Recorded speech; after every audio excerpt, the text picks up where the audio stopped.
ओम शांति। सुनते हैं आज की रात्रि कहानी। रात्रि कहानी का शीर्षक है गुलामी की सीख। दास प्रथा के दिनों में एक मालिक के पास अनेकों गुलाम हुआ करते थे। उन्हीं में से एक था लुकमान। लुकमान था तो सिर्फ एक गुलाम, लेकिन वह बड़ा ही चतुर और बुद्धिमान था। उसकी ख्याति दूर दराज के इलाकों में फैलने लगी थी। एक दिन इस बात की खबर उसके मालिक को लगी। मालिक ने लुकमान को बुलाया और कहा, सुनते हैं कि तुम बहुत बुद्धिमान हो।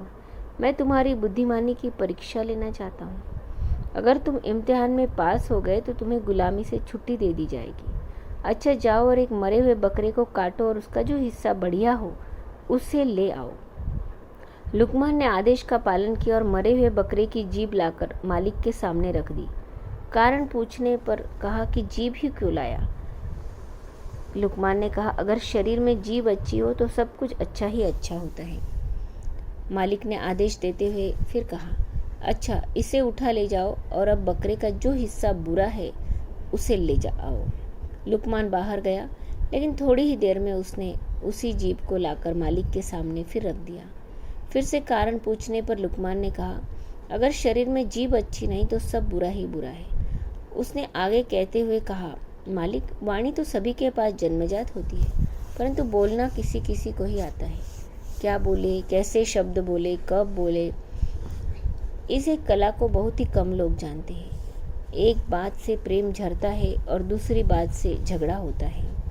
कड़वी बातों ने संसार में न जाने कितने झगड़े पैदा कर दिए हैं। इस जीभ ने ही दुनिया के बड़े बड़े कहर ढाए हैं।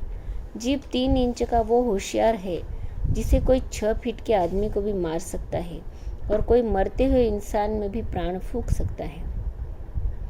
संसार के सभी प्राणियों में वाणी का वरदान मात्र मानव को ही मिला है। उसके सदुपयोग से स्वर्ग पृथ्वी पर उतर सकता है और दुरुपयोग से स्वर्ग भी नरक में परिणत हो सकता है।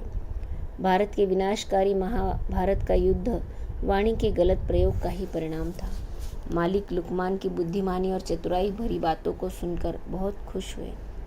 आज उनके गुलाम ने उन्हें एक बहुत बड़ी सीख दी थी और उन्होंने उसे आज़ाद कर दिया।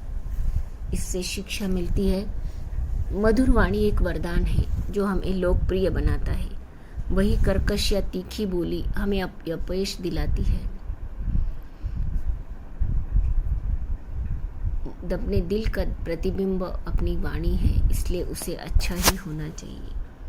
अच्छा, ओम शांति।